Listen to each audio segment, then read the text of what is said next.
Assalamualaikum students. This is your physics teacher Mohammad Kashif Anis, and in this video beta we are going to solve the MCQs of MCAT Physics Past Paper 2040. ठीक है जी। अच्छा जी, तो अगर हम पहला वाला सवाल पढ़ें तो क्या ही जा रहा है कि body having translatory motion possess dash and dash in the same way body having rotatory motion या angular motion possess dash dash. देखिए अगर आप ऑप्शन पढ़ें तो ऑप्शन बी जो है वो सही है। क्यों?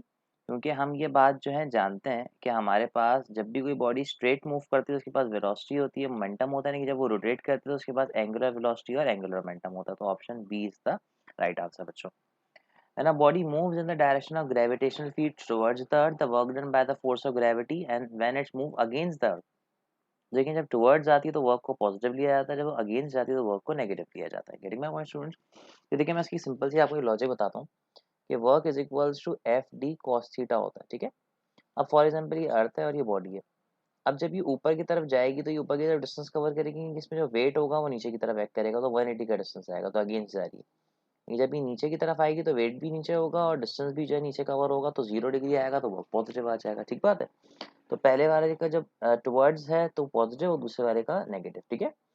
अब देखिए जैसे मैन पुशेस का डिस्टेंस दिया हुआ है, आपको काइनेटिक एनर्जी निकालनी है, फोर्स और डिस्टेंस गिवन है, तो हम जानते हैं वर्क बराबर है काइनेटिक एनर्जी के, तो वर्क की जगह मैंने एफ डी लगा दिया और काइनेटिक एनर्जी से इक्वेट कर लिया। फोर्स 5 है, डिस्टेंस मैंने आंसर आ जाएगा। ये तो बड़ा आसान सवाल है बच्चों। v is equals to F lambda लगा दीजिएगा, काम आपका खत्म हो जाएगा जी इसमें। ठीक है। अच्छा जी, अब अगर हम 15 वाला क्वेश्चन पढ़ें,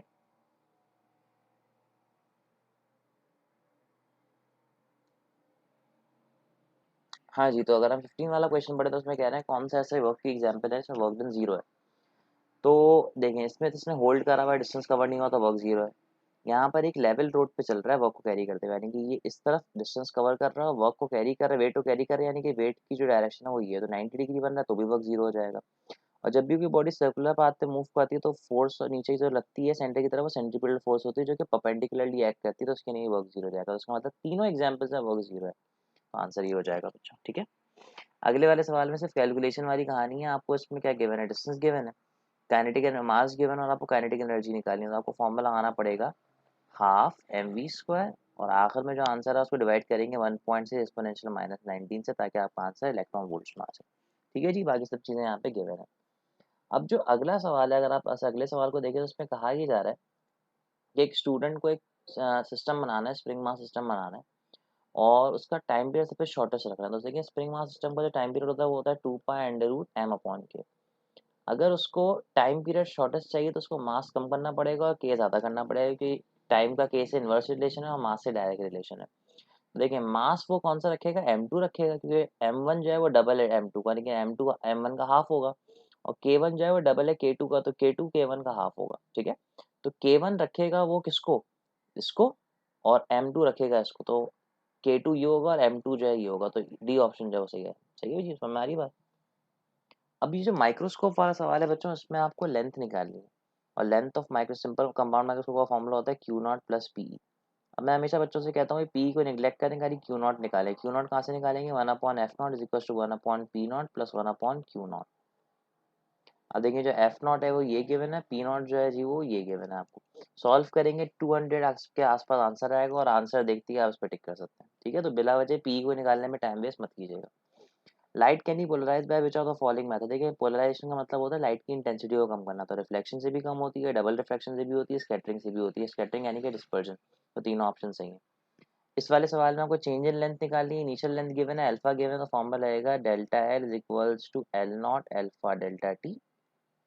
एल नॉट की जगह आपने ये रख दिया, अल्फा की जगह आपने रख दिया 1.1 एक्सपोनेंशियल -5, और डेल्टा टी जब आप लेंगे तो देखें 45 में से 30 को माइनस करें तो 15 बचेगा जी। ठीक है जी। तो अब देखें यहाँ पे 2 15 आ चुके हैं, तो अगर आप इसको मल्टीप्लाई करें तो 15 का स्क्वायर करेंगे तो वो 225 के बराबर आएगा बच्चों। तो ये बन जाएगा 225 इंटू 1.1 एक्सपोनेंशियल -5, खाली इसको मल्टीप्लाई कर लीजिएगा, आंसर आ जाएगा। Volume occupied by 1 mole of a gas, तो आपको लगाना है P V is equals to N R T, बस वी निकाल लीजिएगा यहाँ से। ठीक है। प्रेशर को पास्कल में रखेंगे, यानी कि 1.01 एक्सपोनेंशियल 5, आर की वैल्यू 8.314 होगी, बस सॉल्व करना पड़ेगा आपको इसे। इस वाले सर्किट में आपसे कह रहे हैं कि भाई आप पोटेंशियल डिफरेंस अक्रॉस R1 निकालें। देखिए R1 की रेजिस्टेंस की और R1 पे करंट दिया जाए, तो बस V is equals to IR लगा दीजिएगा, खत्म।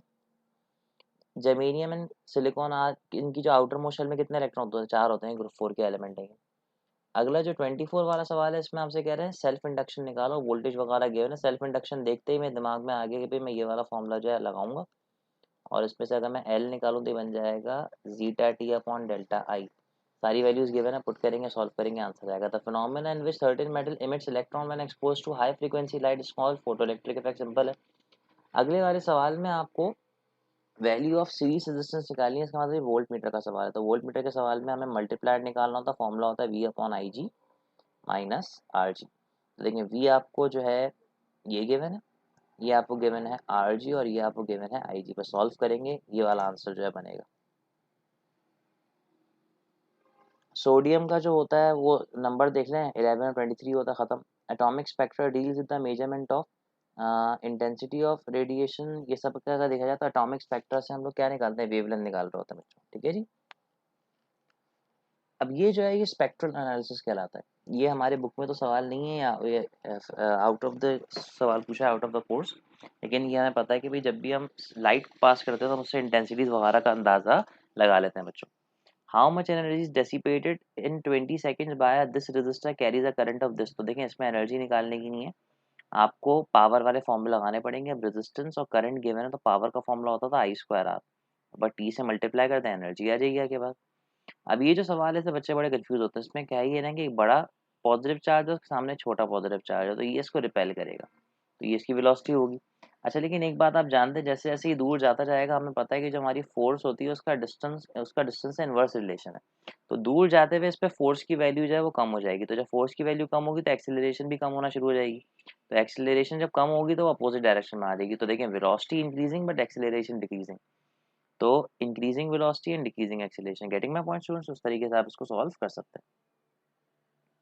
अच्छा जी, अब अगर हम लोग जो है फॉर एग्जाम्पल इसको आगे लेके चलें, तो ये वाला जो क्वेश्चन है इसमें आपको कैपेसिटेंस गिवन है, उसके बाद चार्ज गिवन है, डिस्टेंस गिवन है, एरिया ऑफ द प्लेट्स निकालना। तो C is equals to epsilon naught A upon D का फॉर्मूला लगेगा, आंसर आ जाएगा। एप्सिलॉन नॉट की वैल्यू को 9 ले सकते हैं आप लोग राउंड ऑफ करके। केल्विन का जो क्वेश्चन होता है ये तो एक स्टैंडर्ड है जो कि होता है, इसके बाद आप उसको याद करना पड़ेगा कि 1 केल्विन किसके बराबर होता है, ट्रिपल पॉइंट इस पे एग्जिस्ट करता है। इनका स्केलर प्रोडक्ट निकालने का तरीका, आई को आई से मल्टीप्लाई करते हैं, जे को जे से मल्टीप्लाई करते हैं, के को के से मल्टीप्लाई करते हैं। 3 2 ज़ा 6 माइनस प्लस माइनस 1 2 ज़ा 2 प्लस माइनस माइनस 3 1 ज़ा 3। सॉल्व कर लीजिएगा इसको।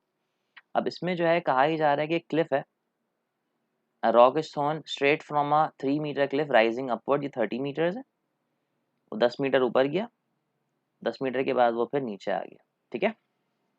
अब मुझे एक बात बताएं, डिस्प्लेसमेंट हमें निकालनी है। डिस्प्लेसमेंट क्या होती है? इनिशियल से फाइनल तक का चेंज।